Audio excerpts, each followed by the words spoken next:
Welcome to Peter and Ruffy's Football Show. We're live on PLZ Soccer's YouTube channel. Delighted that you could join us as we are here Monday to Friday on a regular basis talking football. And if you want to give us your opinion on your favourite team, you can do. In the company of Hugh McDonald and Alan Ruff as ever. 10 years have been with us, and I think 10 years, Ruffy, Hugh has managed to keep those Adidas Sambas looking fantastic, hasn't he? Yeah, every time I see Adidas Sambas, I think of Capello in 19, whatever it was, and Andy Ritchie curling free kick into the corner. Yeah, were you wearing Adidas Sambas? Sambas, whole team had to get Adidas Sambas in the morning of the game because the ground was so frosty, they were going to call it off, but the referee decided if you wear Sambas, then the game will go ahead. Yeah, absolutely. I'm a traditionalist like yourself, Hugh. I quite like the fact that footballers who just wear the black boots, whether it be a Puma, Adidas or whatever. I like the black boots. I'm not sure I can get away with. I had a pair of lime green ones that were given to me by Gordon Strachan once, but they were a wee bit over the top. Well, I always remember my son Alistair, who was one. You know how big he is now, 6'4", but as a footballer in first year he was very small, but he had huge feet. You know, his feet had grown before his body, and he used to wear big yellow boots. You know, and it was like Billy Connolly's big banana boots as he flitted across the park in his fancy yellow boots. There was no choice of colours in the old days, of course. The first I can just remember. What was it, the old Hummel white boots with Alan Ball coming, you know. The red ones as well. I think there was a boy at Derby County, was it not Kevin Hinton? It was at Hinton, yeah. Or Kevin Hector, you were going to say. Well, it could have been one of those. I think it was Alan Hinton. Yeah. Not many people, I think you had to be a really good player to actually do that. Just when you were talking about black boots and the Austria game coming up, myself and Gordon McQueen worked a fast one playing Austria. When you played for Scotland, you got £100 fee, but whatever boots you wore, and it was usually Adidas or Puma, you got £200 in an envelope after the game off the rep. So we went over to play Austria, and me and Gordon were the same size. I wore Puma, he wore Adidas. So we swapped boots at half time and got a double done. And therein lies the mindset of a footballer. It's absolutely unbelievable. A former internationalist last night told a tax tribunal. Exactly, from all those years ago. Okay, we've got lots to talk about, including, of course, Scotland games. I'm not too sure the Scotland internationalists need to do that these days. But anyway, Scotland are playing against Austria in Vienna. We'll talk about that. You can give us your thoughts on the score on it as well. Well done to Aileen Crawford. She's our competition winner. An iPad is on the way to Aileen. Hopefully she'll have, if not for herself, I'm sure she's going to have somebody in that family that will be absolutely delighted to get a wee shot of it. And that's just one of a number of prizes that we'll be giving away before we get to the end of this season. So stay tuned. We would be absolutely delighted if you could show us your support in hitting the subscribe button. We really do value your backing of the show. If you hit the bell as well, you'll get all the notifications on the programme when there's any unique content that's been uploaded. So it's well worthy of hitting the subscribe button Monday to Friday, live at 4, or you can watch it at your leisure time in the evening as well. It's on the PLZ Soccer YouTube channel. And if you download the app, you've want to watch as well, because it's live on the app at your fingertips on the phone, and you can also look at the archive too. So now that we've done the promotional bit, let me just say we're going to dedicate today's programme to one of our compatriots who sadly was taken away far too young at the age of 53. Ian Mcgarry appeared on this show on a regular basis. He was one of my mates from the journalistic game, and he was a good journalist, a really good journalist for the Daily Mail and the Sun, great broadcaster for Sky Sports and the BBC's 5 Live programme as well. He came from Wishaw, and any time I was in a stadium right across the UK, he always had that devilish smile. And he was a good operator, Hugh. Oh, he was a top operator, and he was a very generous operator as well, Peter. By that, I mean, he was a guy that would share contacts, and you know, and if you ever went to him with a question about something, he would answer honestly and insightfully. You know, he was very, very good on at the end of his career on the London game, the big clubs in London, particularly Chelsea. He can break a story. That's what I'm saying. So he had really good contacts, and above all, he was a good guy. Yeah, absolutely. And I think the thing from our point of view, Ruffy, he liked a good noise up as well. He was a good laugh. I think he loved the fact that we actually were quite happy just to see the calibre of furniture that he had in the background on the Zoom calls. Yeah, it was. It was becoming a bit of an act, wasn't it? Who could you could see people like moving into other rooms, you know, because we're getting slaughtered one week. They'd move into maybe a better room here with a better picture. But no, he joined in what this show's all about. Yeah, absolutely. He will be sadly missed. 53 years of age is way too young. And I think a lot of his friends and his family will miss him as well. And our condolences, our thoughts and prayers go out to Ian's family and friends as well. So this programme, with no shame whatsoever, is dedicated to him. We will miss Ian Mcgarry. Another man that I want to mention, and I think it's something that is close to your heart, Ruffy, the Hibs physio at 87 years of age, Tam McNiven, has sadly passed away. Yeah, an absolute legend. You know, any Hibs player who came in touch with Tom, you know, that would see the professional that he was, old school, white coat, no machines, all hand, everything. You know, he would spend hours with anybody on the treatment table, liked to laugh, bit of banter as well, and a lot of players, I like Arthur Duncan, Jackie McNamara, Senior, you know, would thank him for the injuries that they had, you know, and he was one of these, you know, we hear about Brian Scott bringing Henrik Larsson back quicker than what he thought. That was Tom's expertise that he could get. If the doctor said, oh, you're 2 months, he would say, no, it's not 2 months, I'll get you back quicker than that. And he was just a great guy, and he loved footballers because of the wind-up and the banter and the physio room and everything, and he just joined in and everything. He was a great guy. Yeah, absolutely. And our thoughts again go out to Tam's family at this sad time. What about football? If Tam, like so many, including Ian, all love their football, we love it on here. Here's the fixtures on offer tonight. I'm going to be looking forward to the game Austria against Scotland. It might not be the edge that we were hoping for if it had been a playoff, but it's a friendly. We have to make the most of it, and here's how it fits into the fixtures on offer. Poland against Sweden, Portugal, North Macedonia, and then Austria, Scotland, England against the Ivory Coast. That could be a bad load of goals. Northern Ireland, Hungary, Republic of Ireland, Lithuania, and Wales against Czech Republic.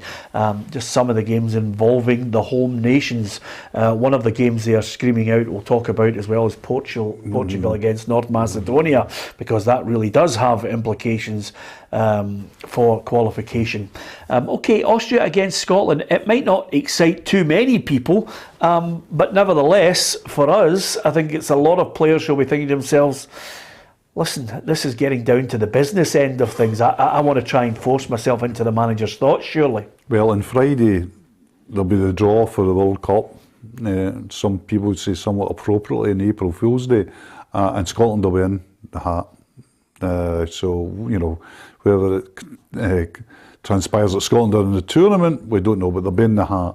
And that tends to concentrate the mind wonderfully of players, because we're now talking about barely 7 months to a possible World Cup appearance. So there'll be players in there today or tonight who will be saying to themselves, there are players that we know that there's players that are guaranteed barring injury. You know, there's a core, there's a cadre there that you just cannot see dropped from that squad. And quite properly so. That's what good squads are about. But there's a few slots still up for grabs, Peter. Yeah, it's funny you saying you think there's a few slots still up for grabs. I'll get your thoughts on that, because I'm sure if you're watching the programme, you might want to give us your view on the places you think might be up for grabs on this, because we had a look at what we had already picked our definitive 11. There weren't too many places up for grabs, but tonight, Ruffy, I mean, Liam Kelly, potentially Jack Henry, Craig Halkett, and then of course Hickey, McLean, possibly Ryan Jack, maybe Stephen O'Donnell gets a run out. There's Armstrong, there's Lewis Ferguson, there's Jacob Brown. Suddenly, you know, he's not going to make wholesale changes, but he's surely going to give some of these guys a wee run out. No, I think what Hugh means is there's still room in the pool. Aye. There's still room in the, I mean, there's going to be about 30 but there's only 28 to go, you know, so these guys that you're mentioning need to make sure they're in that 22, you know, and that's what they've got to play for. We've got all these games coming up, so every chance, every opportunity you get now, you've got to show them that you're in that 22. Well, you look at it, if you say to yourself, you know, there's a position at right back, which is not sealed. We know he's really going with Nathan Patterson, fair enough. Do you think he's in the box seat? Absolutely, I think now he really is, and it's even he's overcome the debility of not playing week by week for Everton, but I think he's very much in the box seat. I think Clark has looked about what he's liked, what he sees there in terms of energy going forward. He had a good game in the last match. But I think there's a number 2 slot. Is Stephen O'Donnell falling completely away from that, or will he reinvent himself there, or will he take Hickey on the basis that Hickey can play either side? I think there's a definite spot up front, Peter, because I think the only 2 certainties up front are Dykes and Adams. Yeah. Can't argue with those 2. Who would you say? You maybe have to take 4 strikers. So who would you take? You've got to go with 4. Yeah. So who would you take 3 as 4? He's hoping, surely maybe Ross Stewart will get a chance. Jacob Brown will get the chance to. They've got to take this chance. Yeah. I mean, Kevin Nisbet, God bless him, he was in the box seat at one time, certainly for 3 or 4, but his injury, you know, let's hope he recovers from that quickly and what's that. Lee Griffiths. Remember him? Yeah. He was mentioned as a possibility not longer. But Stewart and Brown, you know, have got a chance to do themselves a big favour, because as Ruffy says, you've really got to take. I mean, you can take Ryan Fraser and say, right, he's a possible striker, but they're really short of strikers. Yeah. Are they short of leaders, Ruffy? Because I know in your day you would probably have had 2 or 3 in your camp, in your heyday when you were playing, and across those 3 World Cups you could probably rhyme off 2 or 3 people that you looked at that would inspire. Do we have that? Yeah. I'm not comparing the quality, because you know. No, I think Stevie Clark said when touched on who's going to be your captain, and he said, well, we've got guys in the squad who are captains, but the ones I had were big captains of their teams, you know, like Martin Buchan. You know, Man United, you know, wee Archie, you know, Graham, you know, they were all established captains with big clubs. So I think the boys that are there now I think they're still inexperienced, you know, compared to the ones that I'm mentioning. You know, what they've done in the game, you know, when you think about the guys that we had that were captain. Well, it's a strange thing, but I don't know. I mean, it's a great argument. It's a great pub argument. First of all, Andy Robertson was speaking yesterday. He thinks there's a lot of leaders in that dressing room. John's well accustomed to that now. You know, he's a leader in his own sense, but we're lucky that we have quite a few in the changing room now. You know, we've got captains at different clubs like Big Grant, Cal McGregor, and you know, KT started taking the band at Arsenal at times and things like that. So, you know, we've got leaders in our group, which is so important, and that always helps when one of us is missing. Yeah, I mean, Robertson is I think John Robertson's a genuine leader, and Robertson's now Andy Robertson. Has now got a genuine aura about him. You talk to footballers, if he walks into the room now, even if you're a top class footballer, and he walks in, you're looking at a guy that's a world champion, club champion. Yeah. As a Champions League player, as a big player for one of the biggest teams in the world. So he's got that aura. I think it's an interesting thing about captains. I always remember Billy Wright, the old England captain.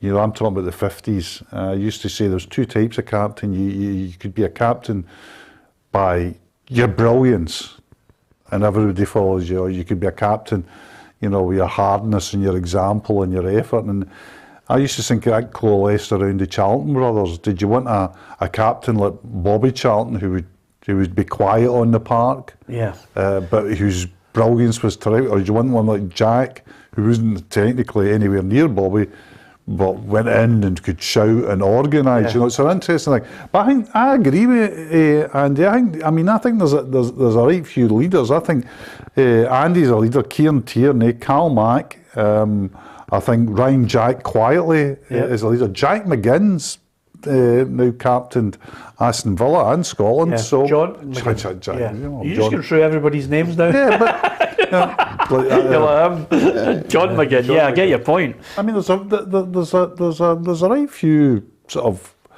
well-blooded guys. Yeah. I mean, I'm not assuming some. No, I not get the assuming blooded some- bit when I think of captains. I think of Billy McNeil, John Gregg, Billy Bremner. Billy Bremner. That's for me. That is a captain. Yeah, but You know, with all but due I'm not respect, taking away for anything the guys that are captains. They're all wonderful players. I just but they've got the experience. Callum McGregor's won titles. Yeah, I know, but Andy Robertson's won the Champions League. If you threw it out there, who is like Callum's just starting off being a captain, you know, so you can't knock him because he will win trophies and he'll win things and that kind of thing. But these guys that in my era won things, you know, and had that respect. He will get the respect. There's no doubt about it. I just feel that it's a different kind of captain. Yeah, do you think you're maybe just old-fashioned in this Yeah, one? probably. Yeah. Yeah? I think you're right. Not a criticism, it's just an observation. It's an interesting thing about you talking about the old kind of captain, because I always remember talking to John Rankin about Andy Robertson at Dundee United and how, you know, they played together, and then John was coaching Hearts youngsters, and he said in the Orient we heard Andy Robertson's voice all the time now. And he told his youngsters that's what it should be like. You've got to be loud in games. And he was saying that it's quite a normal thing now in the modern game for players to be quite quiet on the park. Well, here's a point here, because Nicky Twigg says, surely your captain should be loud and heard when someone's not pulling their weight. Willie Miller was a great captain, says Ian Docherty. And, you know, I mean, listen, it just depends on what you look for in someone. Scott if you Brown. Scott, You know, they're modern day captains, you know, lead by example. What about Barry? And Barry, Yeah. you know, Barry very vocal and everything he did. You can, captains for me are the ones that are so focused, you know, and you touched on it, you know, if you do something wrong and they give you a stare, then you know. We picked out 11 Hugh that we think are the absolute Stonewall starters in his side at times. It can be, it can tweak here and there, but we've looked at it and said, right, Gordon is your man. Then you've got that three in the back, which is obviously McTominay, Hanley and Tierney. Wouldn't argue with that. And then you've got Patterson and Robertson. Yep. And then your middle three picks itself. It's McGinn, McGregor and Billy Gilmore.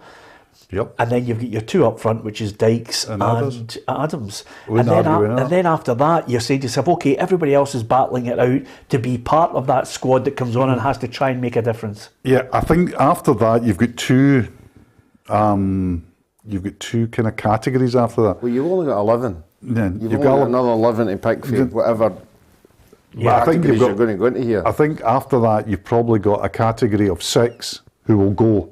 They're not in that 11, but they'll go. I'm talking about, I can't see him not going without Christie. He needs another goalkeeper, obviously. I think Armstrong will definitely go.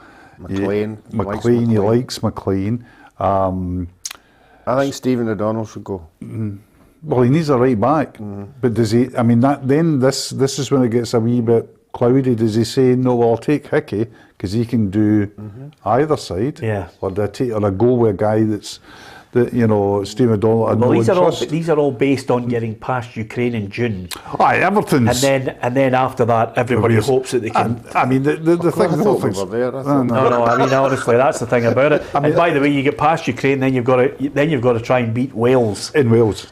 In Wales, which is never going to be easy. The other thing about it, which I know Andy Robertson's been having a go at, is basically 6 games in June that they could be facing. Yep. For a modern day footballer, Hugh, I think it's incredibly difficult just to keep going on this bandwagon of going round like a hamster in the wheel, with very little time for a break. But some would say, well, wait a minute, if you put it in now, you'll reap the rewards later in life. Yeah, but it does have an impact. There's no doubt about it. But see the thing, and I agree with you, it does make an impact. But if the World Cup wasn't in November, it'd be in June. Yep. So you'd be leaving your season and going straight to the World Cup and playing 4 games and warm-up games before you get the World Cup. So, unfortunately, it's just the way you've got to do it. It's a fact. I mean, but there's no way, and people always say, the professional athletes should be able to play 6 games. Of course they are. They could play 26 games. They could play 2 games a day. What we're talking about is performance level, fitness level, susceptibility to fitness. We're not talking about the fact of whether they can play games or not. Yeah, but see, when the end of the season comes, Hugh, no longer do we have professional footballers thinking, unless you're Lee Griffiths, 3 or 4 weeks off, let's all, I was talking about it. On weight and then maybe come back for a pre-season. I was talking about it a couple of years ago in Doha. I was talking to Andy Robertson about, sort of, shall we say, recreational activities, and we were talking about drink and all that, and he said, well, people say to me, do you drink? He says, of course I don't. He says, it's actually very easy now to drink. He says, because I'm playing for the World Club Champions. I'm playing for, they weren't quite that at that time, but they were playing in the final. And so he's playing for a top club, so there's no sacrifice not to drink. He says, the tough time for me as an athlete was I was playing for Queen's Park, and the boys would phone me on a Tuesday and say, you coming down to watch the Champions League and have a few lagers? And Andy would say, I'll come down for the first half and have a soda, water and lime. And they would be saying to me, but you're not playing to Saturday and you're playing Brechin or something like that. Yeah. He said, that's when, he says, my professionalism was tight, because I said, I'm going to keep to this regime.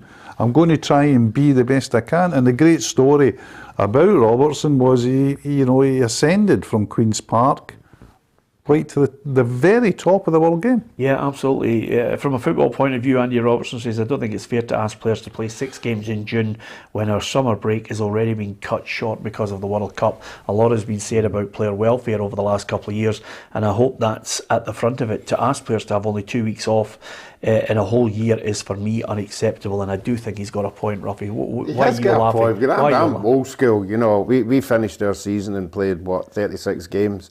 We then played a home international of Wales, Ireland and England, and then we went to a World Cup and played another one. Yeah. Many weeks did you get off? Well, it wouldn't have been much by the time we come back, 2 or 3 weeks, something like that. Yeah. I know they don't get that now, but it's just things have changed now. The players are now technically, physically, that's why we see them all picking up injuries, because they're so tuned, so well tuned, that things just go quicker than what they used to go. The pace of the game now is just astonishing. I was at Liverpool the other week, and I was way up in the gods, actually looking down in the Kenny Dalglish stand, and the speed. I watched Robertson. I decided, you go to a match and say, I just will watch one player. And I watched Robertson it was a smashing game, by the way, and Robertson was just doggies all the time. Yeah. Can I ask you this? Did you actually look at that game and think that...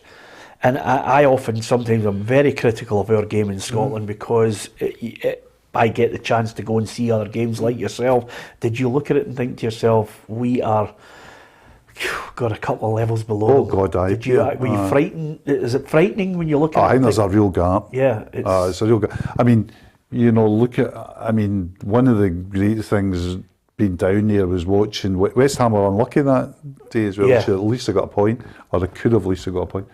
And watching West Ham, you just say, God, it's all right watching your Salahs and your Manes and your Robertsons, and Van Dijk was just like silly. Yeah. And that's great watching them.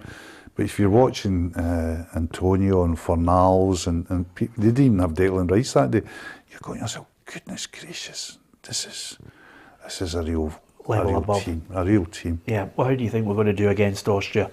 Listen, it's, in the grand scheme of things, I think it's just food for thought for Steve Clarke. It'd be nice to keep the momentum. I think it would be really good to avoid defeat. I'd really like that tonight. I'd like, at the end of the game tonight, say, well, that's another, another game unbeaten, another in the bank, maybe even get a player out. It'd be nice to get a player out of it tonight. Somebody, does really well, states his case. I'd like that. For a draw?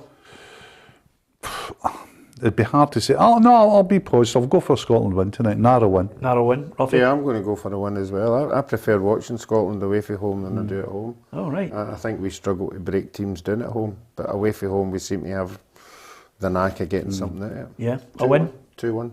Okay, I'll go for a draw in this one.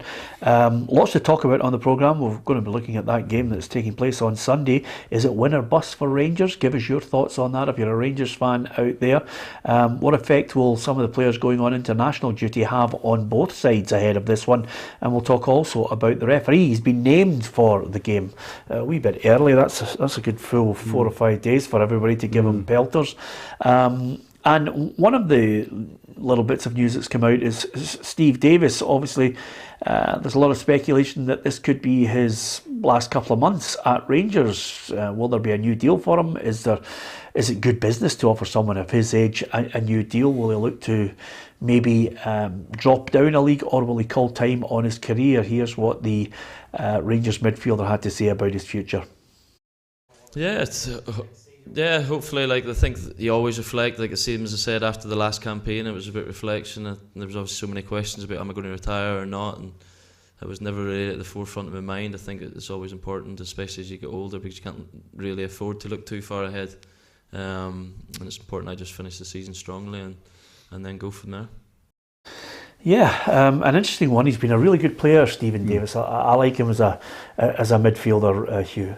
He's been a really good player. He was an English Premier League class player, and his first incarnation at Rangers, he was hugely influential. Peter, hugely influential. I don't think he'd be too. I mean, he'll be bothered about hanging up his boots. But if you look at him, you look at the build of him. He's skinny. He's fit. He's kept himself in good shape. He's 37 now.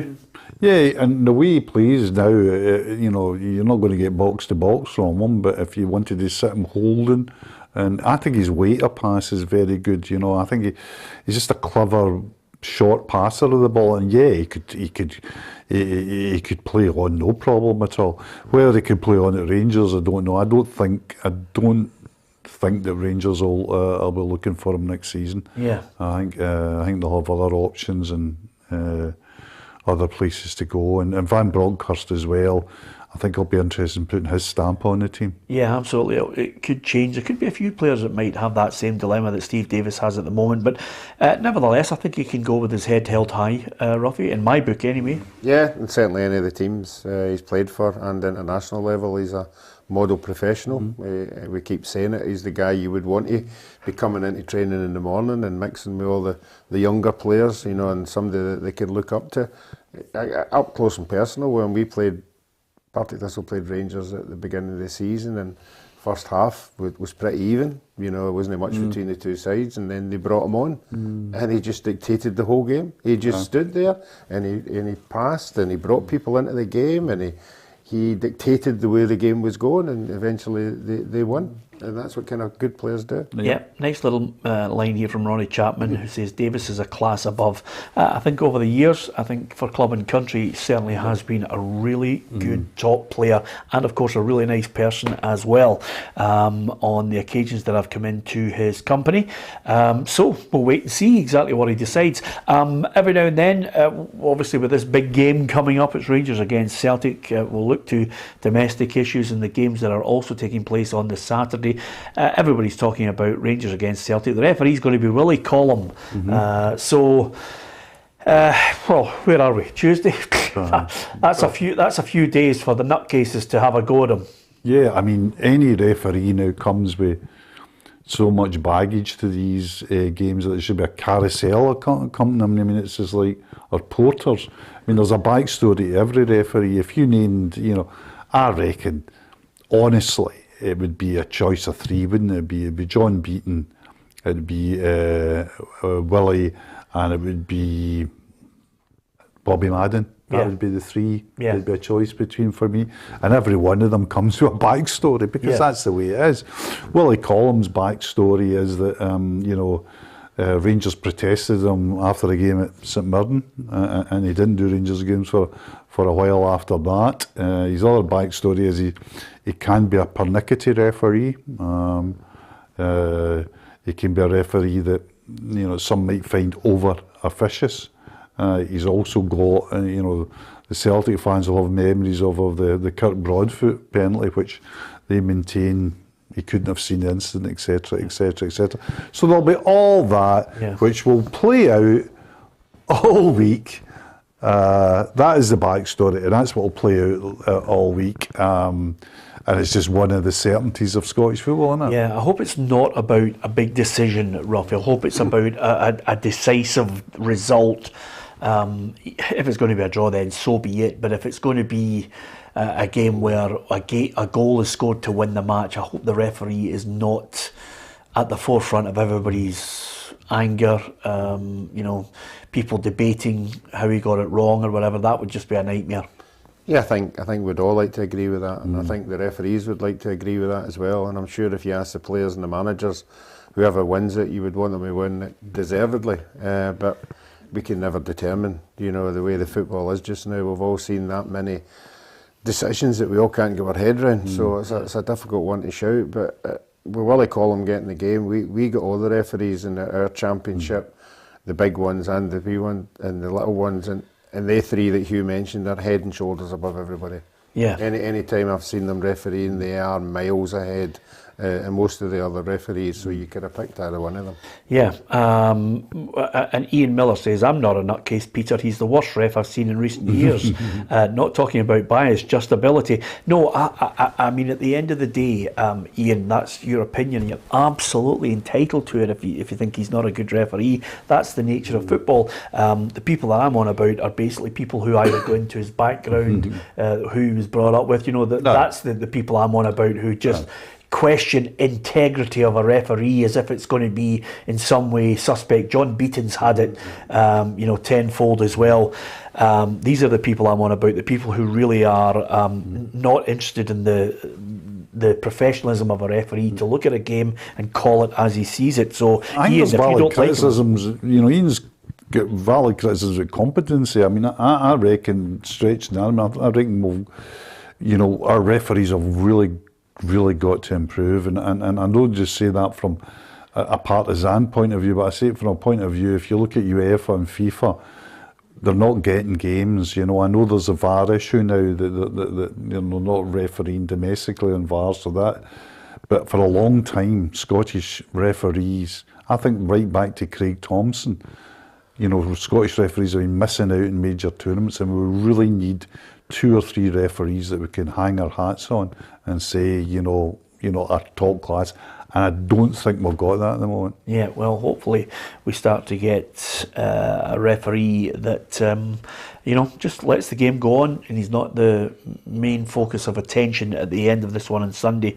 And Ronnie says, Peter, as a Rangers fan, I think for a Rangers-Celtic game, the SPFL or SFA should bring in a referee from Europe. It's not something I agree with. I don't think we should be looking to a situation of employment suddenly means that you don't back the people that this is a big difficulty. Game. This is a big difficulty. If you bring in an outside referee for your big game, and other leagues that have done it, then it's just a black spot for all your domestic referees. Yeah, absolutely, and I think it demoralises the workforce. It's important as well. The referee knows the players that he's refereeing. Because we've seen players ruining a game. Yeah. Because of their antics and that. And if you're a referee who's been about them for 2 or 3 seasons, you know what they're at and you know where they're coming from. So I think it would make it a wee bit easier. That would suggest some form of premeditation of, somebody who's a hoodwinker. If somebody's at it. At the end of the day, I think a referee has to just be the best he can be and call it as he sees it until such times as we get VAR.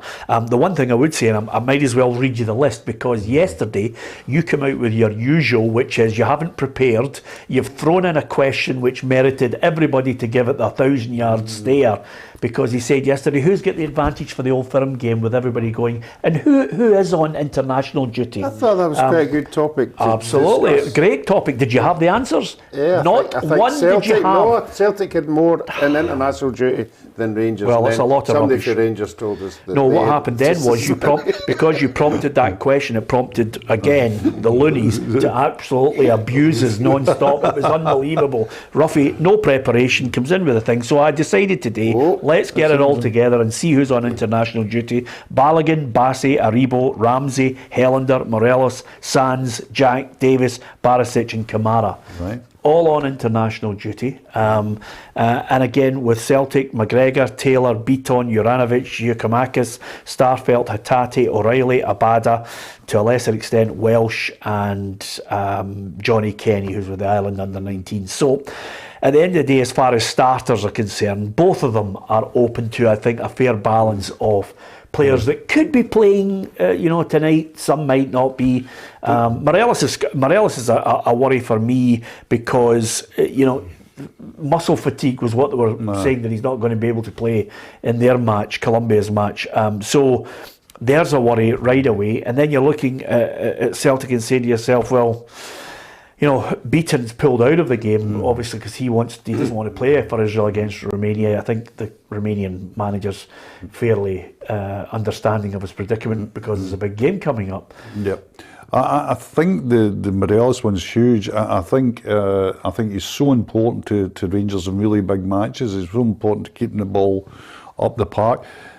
There's been, who knows about Morelos will know, and the medical stuff I know, but there's been conflicting reports that yes, it's muscle fatigue. Then you hear the reports, yes, it is, but he should be okay for it.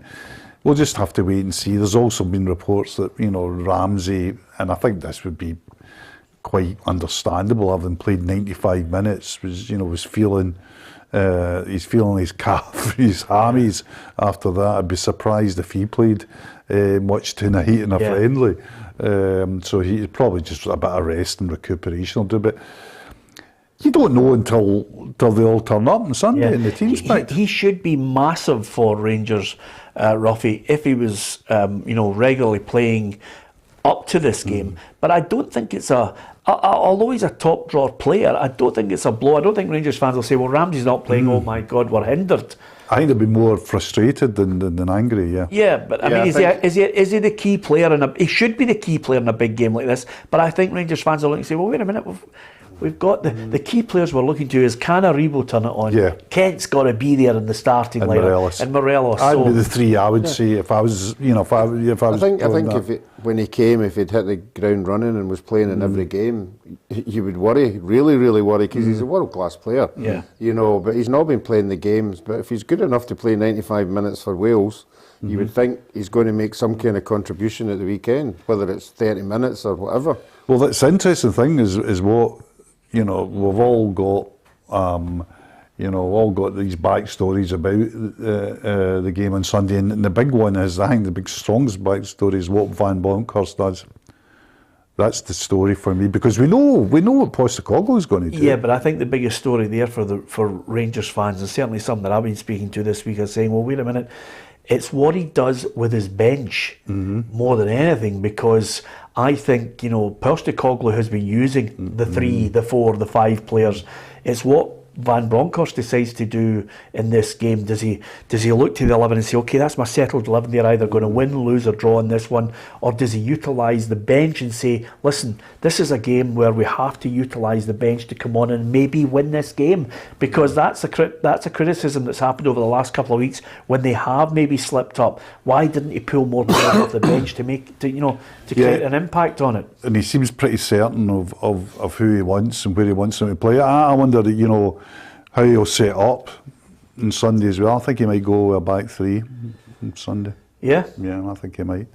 And I think he might, because that'll allow a wee bit more room for his wide players to counter Celtic's wide players, because I think that's where they got, that's where they got taken to the cleaners. It'll be interesting to see if he does that, Hugh, because he's different in what he wants his fullbacks to do with regards to the Steven Gerrard days. He is very much so, and he's much more conservative with fullbacks. Yeah. But I just reckon that there's some, in the maelstrom of an Old Firm game, everything is predicated by the result, and there's huge reactions to the result. And one manager's an idiot, another manager's a genius, one centre forward's no use, another centre forward's Maradona. But is it win or bust for Rangers? I don't think it's win or bust. I think it's don't lose or bust. I mean, I don't think they can afford to lose it. Yeah. I think they can afford to draw, no problem. Yeah. Yeah, they've got another game again. Well, another league game against Celtic. to bring it back. I don't think 3 points or 3.5 points as it would be with Celtic's superior goal difference.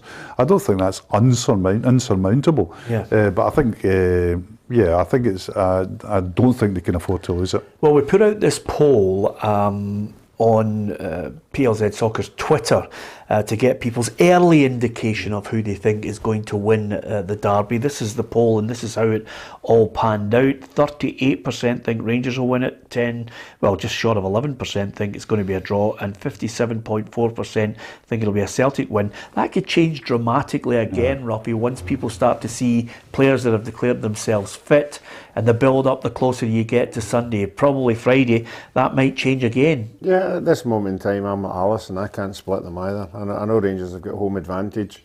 Celtic are in a reasonable form, but again, I know we keep saying we want to see the team lines, but I think the team lines in this one is really important, because if we're talking about the guys who might miss the game, that's a big shift. Yeah, and 700 Celtic fans in there, will it make that much of a difference now? These games, that I've said my piece on it, it's no longer the big, it's no longer the big game that it was famed for. I think both clubs have killed it. Yeah, I agree, but I think in this instance Celtic Football Club are right to take the 700. I know a lot of their supporters said don't take any, because it at least leaves the dialogue open. It at least leaves it open. I don't know if we'll ever get back to the what it was, the 7,000-8,000. I really don't, and I'm like you, Peter. I'm fully on board with that. I think Celtic's team lines for Sunday, if everybody's fit, is pretty straightforward, and I think Rangers will be. I think he's got one or two decisions to make, and Ramsey would be one of the decisions that he would have to make. Does the Scarlet Pimpernel suddenly make an appearance for Celtic? Nobody's seen Kyogo. Well, we have actually. Rare sighting in the background of a training. They were saying, see this hair colouring in the midst of the verdant hues of Lennoxtown. You go, who's that little chap in the corner? And of course there he is lurking. It'd be really interesting. I mean, I think if he was in any way fit, he would certainly give him time on the park.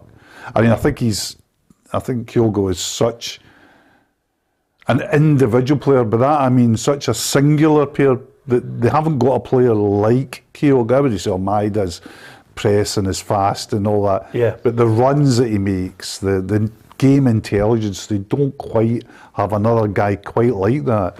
So if he was in any way fit, I mean, he'll get game time. Yeah, I think Giamakis falls into the Rangers' defence. I think their two centre-halves could handle him better than they can handle the wee man. Yeah. Definitely. Big centre-halves love a big, robust guy who they can go and win headers with and all that. They don't like somebody coming at them. They don't like people coming on, and that's what he does. So it's an interesting one. But they'll be, if he's reasonably fit, they'll be having wee bounce games. They'll know where he is. Absolutely know where he is. They'll know whether it's 90 minutes, whether it's 60 minutes or 30 minutes or whatever. Yeah, Hugh, give us your call on it, because we're going to move on to other stories. Give us your call. Brief call. The last game I said if Celtic scored early they would win. Celtic scored early and they would win. And I'll say the same again. If Celtic scored early, they'll win. And your gut feeling on the prediction? I think Celtic to win. Celtic to win. Okay.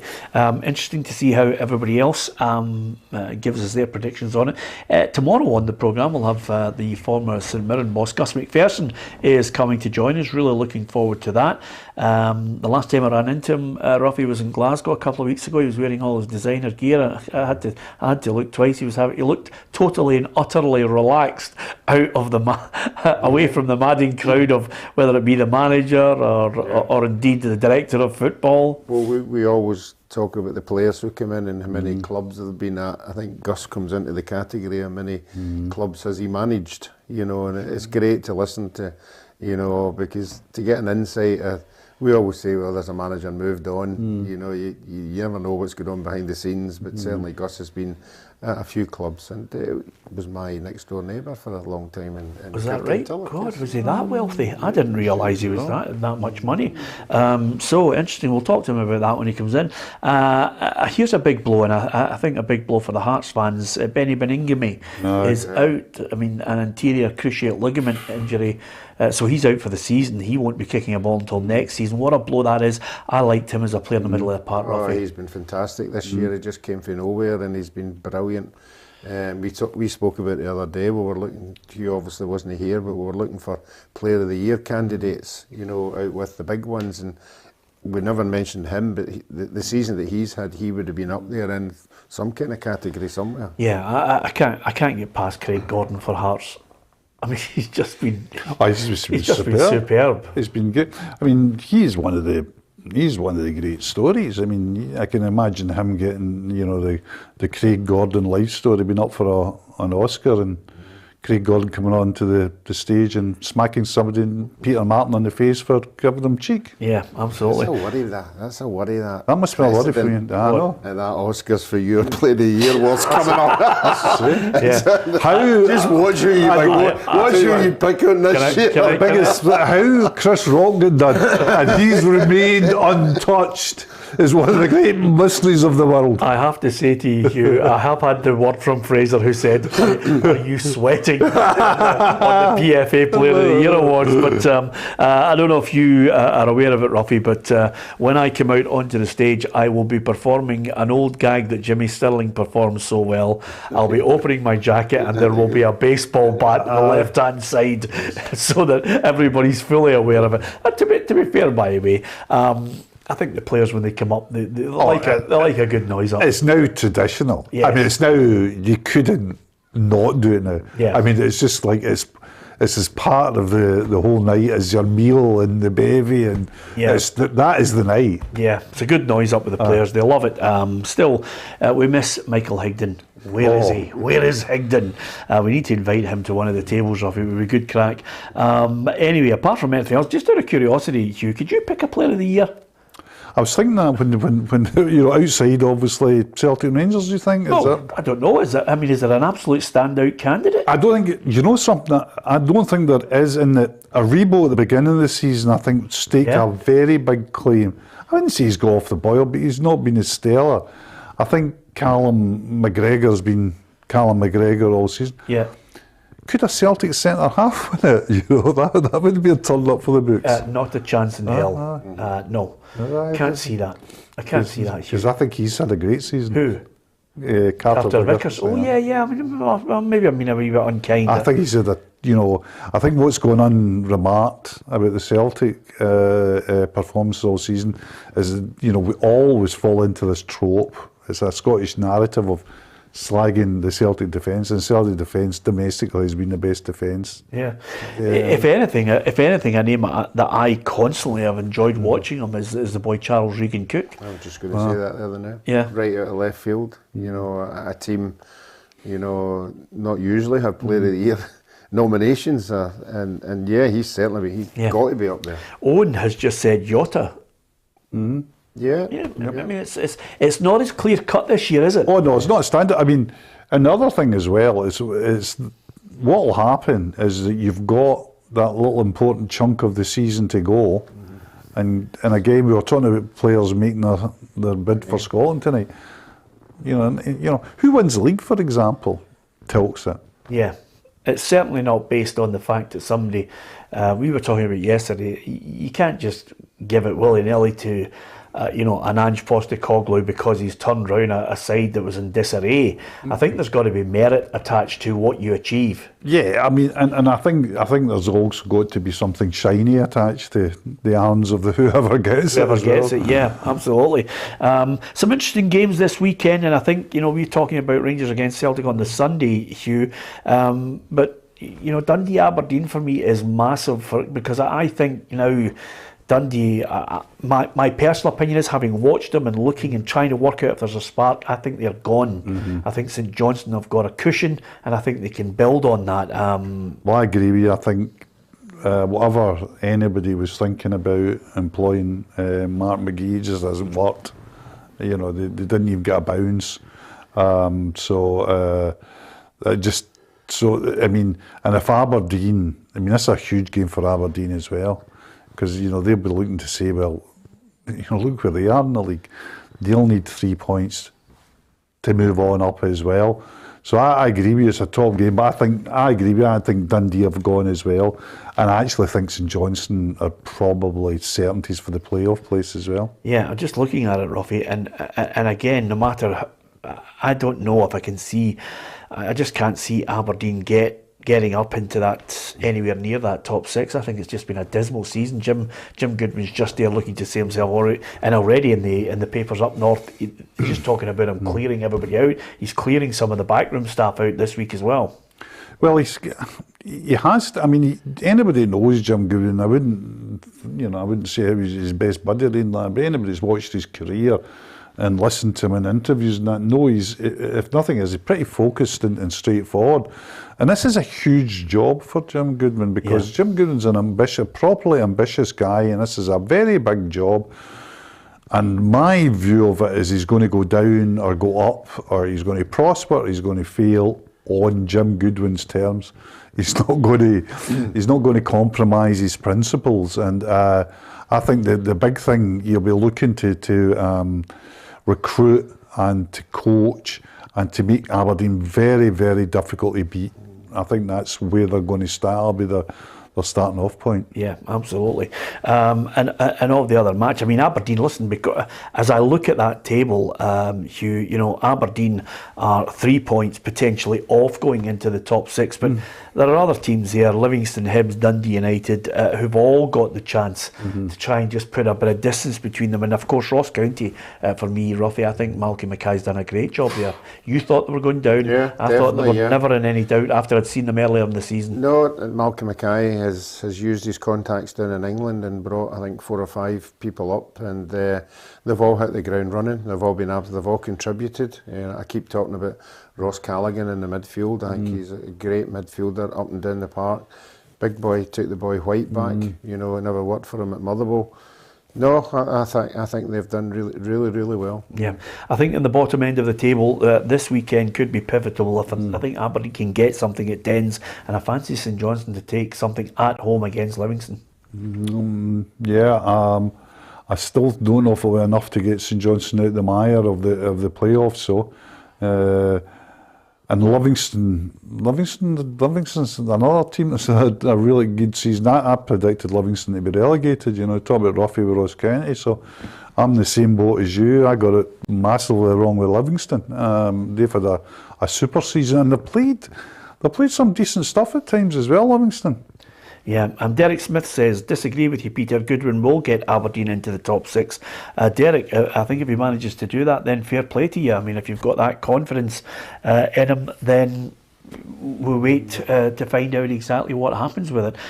Certainly in the next few weeks, once it gets to the split, and they're all playing teams around them, it's so crucial that Aberdeen, I think, to keep the fans' interest, will want to play the top teams. Yeah, I mean, they will want to play Celtic and Rangers. I mean, the Rangers games are always a huge one for the Aberdeen fans. They'll definitely want to be top 6, and I mean, it's probably win or bust, you know, for the next couple of games for Jim. Oh, in fact, I think it is win or bust. If Aberdeen don't get into the top 6, it puts added pressure on Jim Goodwin next year, because the fans won't suffer being in the bottom 6 again, so he'll need to get their act together and get them back to where they are. He's going to have a transfer window though, isn't he? And he's going to have a bit of money as well. And he'll throw out a few that just have underperformed. Anyway, good to chat. Great to have the opinion of so many of you on all the stories at the top end and at the bottom end as well. You can join us on this programme on a regular basis. I hope you do. We really do appreciate your support, and all you have to do is quite simply hit the subscribe button on our YouTube channel. More and more people are doing it now. They realise in this last 6 months that we've moved exclusively to YouTube, and we're really grateful to all the people who've showed their backing. Thank you very much for all your support. And if you hit the bell as well, you'll get all the notifications of when we are live. We've got unique content in there. Jamie Murphy is our latest one-to-one, talking about his career and what he hopes for the next few years to play regular football. He's been talking about Rangers, his time there playing for his boyhood heroes, his time at Hibs, and of course great chat about his manager down south, Nigel Clough. Well worthy of your ear and your eyes on that one, on our section where we've got features on the YouTube channel. You can also listen to it in the podcast, and we've got Gordon Strachan, Pat Nevin, James McPake's been chatting to him as well. We've got lots of people who are doing one-to-ones, and there's lots more to come as well. So fingers crossed you can do that. And the very simple thing that I say every day, if you download the PLZ Soccer app, you get all the latest breaking news right across the globe, and you can also go into the live part of our football show, and it's quite simple. You'll be able to watch the programme live on your phone anywhere, and it's well worthy of doing that. So thanks to everyone who's been downloading the actual app in the Google Play Store. Thank you very much to everyone who's done that. Now, I'll leave you tonight the way we started. We love football. We love people coming on here and talking about football, and Ian Mcgarry was one of the best. We've dedicated the show to Ian. I'm sure you would like to pass on your own condolences to a guy who loved football just like you, who joined this show on a regular basis. So from everyone here, our thoughts, prayers and condolences go out to Ian's friends and family at this very, very sad time. From everyone here in the football show, Ruffy, Hugh McDonald and myself, Peter Martin, thanks to you for watching. We'll see you tomorrow at 4 o'clock.